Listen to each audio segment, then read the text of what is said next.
Let's do something a bit different this time to make things a bit more interesting. Let's play a game. Let's play The Price is Right. The objective of the game is simple. Based on the data I provide to you, you guess where the real estate prices will be for the next video.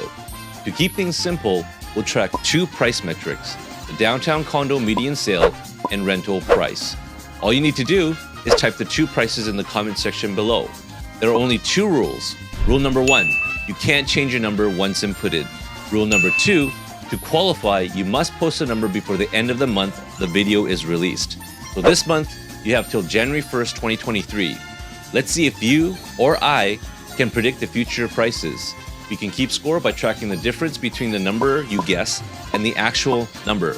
The lower the number, the higher you rank. I'll keep track of the score in a spreadsheet in the link below. Sounds good? Now let's play The Price is Right. What do you think the downtown Toronto condo median sale and rental price will be for the end of January 2023? At the end of this video, leave your answer in the comment below. This will be a good time to hit the like and subscribe and bell button to be notified of the next video. To answer this question, let's first take a look at the supply side. The current supply in the downtown Toronto condo market is 1,150 units, which dropped by 9.4% from the previous month. If you watched my previous video, you'll know that the inventory typically falls this time of year. But about 2 months ago, it seemed like inventory was starting to build, and things started leveling off and now started to fall. This trend is unusual, as we typically see a straight line decrease in inventory throughout the months of October, November, and December. It's unusual because this year we saw inventory only starting to decrease in late November. I'm watching this carefully because if inventory starts to build, then it's going to put downward pressure on the prices. It seems like the sellers are not panicking in light of the higher rates and holding off on putting their listings on the market. This will counterbalance the forces of the drop in demand caused by the rising rates. Now let's compare the current inventory levels for early December for the past 6 years. We're seeing the highest inventory levels with the exception of 2020, where we saw COVID mountain. But it's not at a point where we're seeing panic selling. I'll prove this to you when we take a look at the prices. Now let's take a look at the demand side. There were only 340 sales in November, which was pretty much comparable with October. However, this is a drop of about 56% compared to last year. This is the lowest November in 10 years. The last time it was lower than this was in 2012. This graph shows sales have been steadily decreasing since the Bank of Canada started aggressively raising rates starting on March 2nd, 2022. We can safely conclude that due to the higher interest rates, the demand has significantly decreased. Now we can take a look at another demand indicator, the list price sales price ratio. In November, it was 98.3% as condos are selling for less than their asking price. Agents are typically pricing realistically with the market prices, although we do still see the occasional bidding wars. Now let's take a look at the final demand measure we track, the average listing days on market. For November, it was 24.4 days. In other words, in today's market, you're going to sell your condo on average in about 24 days, given that you're priced accurately. The key word being priced accurately. If you're overpriced, you'll just sit on the market and your days on the market will be infinite. This is a complete 180 from earlier this year, where everything was just getting snatched off the market as soon as it was listed. Now let's take a look at price, which is an offspring of the marriage between the supply and demand. We'll look at 3 different price metrics: average price, median price, and the HPI, or the home price index. Average price is the misfit. It's unreliable, all over the place, as it's prone to outliers. Plus, to top it off, it's too frequently misunderstood. What? In November, the average price was $799,343. This was a 0.5% drop compared to last month and a 9.5% drop from the all-time high in March. Compared to last year, it's only a 5.1% drop. It looks like it's on a downward trend, consistent with the other economic indicators. Median price is a golden child, always consistent, reliable, steady, right in the middle, and never affected by outliers. That's why we use this metric for our game, so pay attention to this number. In November, the median price was $695,000. This was a 2.8% drop compared to last month and a 10.9% drop from the all-time high in February. Compared to last year, it's only a drop of 3.5%. It looks like it's on a downward trend consistent with the other economic indicators. HPI is the child that you thought was going to be perfect, but then ran away from home, and now you don't know what's going on. If you've been following my videos, you'll know what I'm talking about. We have a very complicated relationship. In November, the benchmark HPI was $785,150. This was a 2.7% drop compared to last month and a 12.4% drop from the all-time high in March. Compared to last year, it's only a drop of 2%. It looks like it's on a downward trend, also consistent with the other economic indicators. Here's a graph showing all three prices together, one big happy family. You can see here is where the HPI left home and never came back.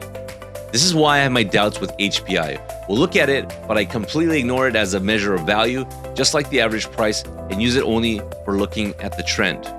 Here's a chart of all the unit types broken down so you can get an idea what specific unit types are selling for. When looking at the median price, you can see each unit type has dropped in price compared to 2021. However, it's still higher than 2020. You'll also notice that the sales volume are down by more than half, with the exception of the 2-bedroom plus dens. All these metrics show that the Toronto downtown condo market is cooling and prices are coming down. This will continue as the interest rates continue to rise, affecting the demand. The only counter to this is dropping supply, which we're starting to see over the past month. On December 7th, the Bank of Canada raised rates by another 0.5%, making it the 7th time this year raising rates. Their next interest rate announcement will be on January 25th, 2023. I don't think they're finished yet, so I guess they will raise rates by 0.25 to 0.5%. Given all this data, my guess for the median price at the end of January 2023 will be $670,000. Now let's dig into the rental market and try to figure out what the median price will be at the end of January 2023. As with sales, let's start with the supply side of the equation. Active rental listings. There are 1,466 active rental listings on the market. That's a drop of 15% compared to last year. As you can see from this cluster here, inventory has been building up. Here's a current distribution of rental listings. You'll see where most of the active listings sit from this graph. Now let's see how the demand is doing by looking at the leased units. There are 1,144 leases completed in November. That is a drop of about 29% compared to last year. However, this is still relatively high compared to the past 6 years. You can see from the weekly distribution the demand falling as we head into the winter months and as prices have increased.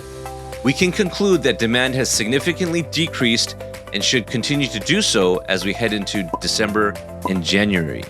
Now let's look at the list price rent price ratio, another demand indicator. It was 100.27% in November, meaning properties are renting for pretty much their asking price, and there are still occasional bidding wars, especially in the lower price points. Now let's look at the final demand measure we track, the average listing days on market.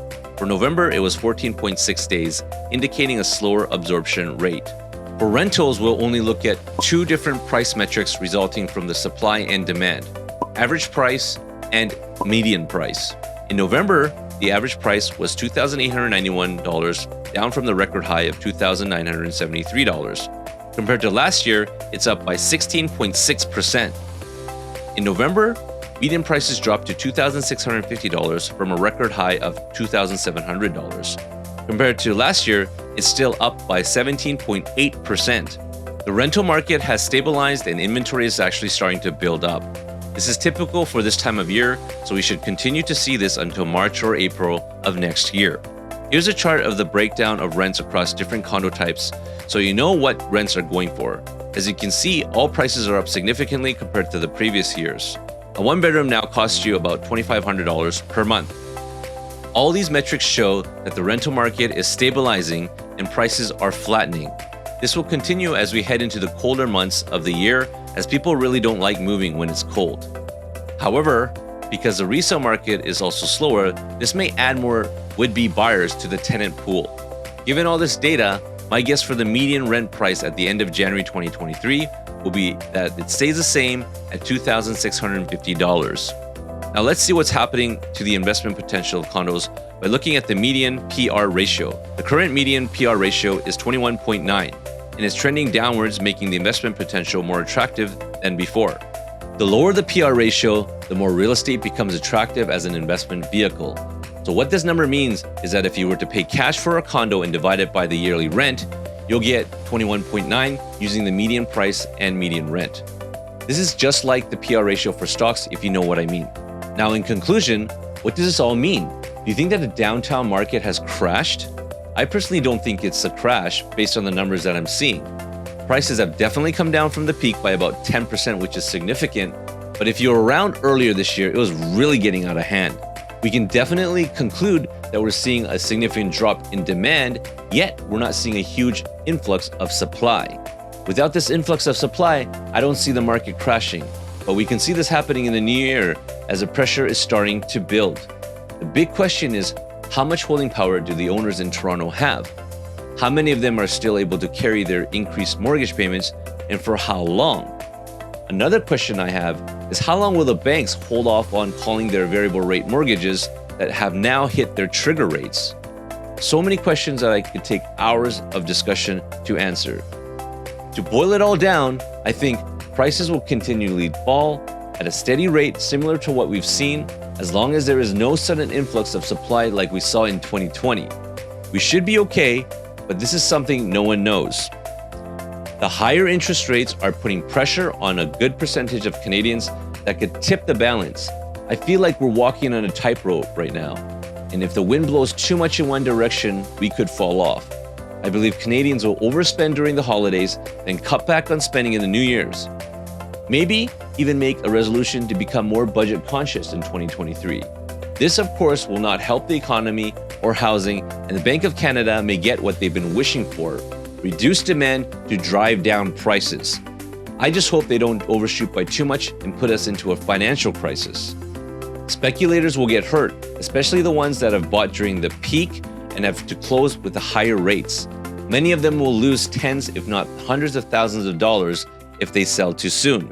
However, there is always the flip side, as this is going to bring about opportunities for those who have been wise with their money and didn't get caught up in all the hype.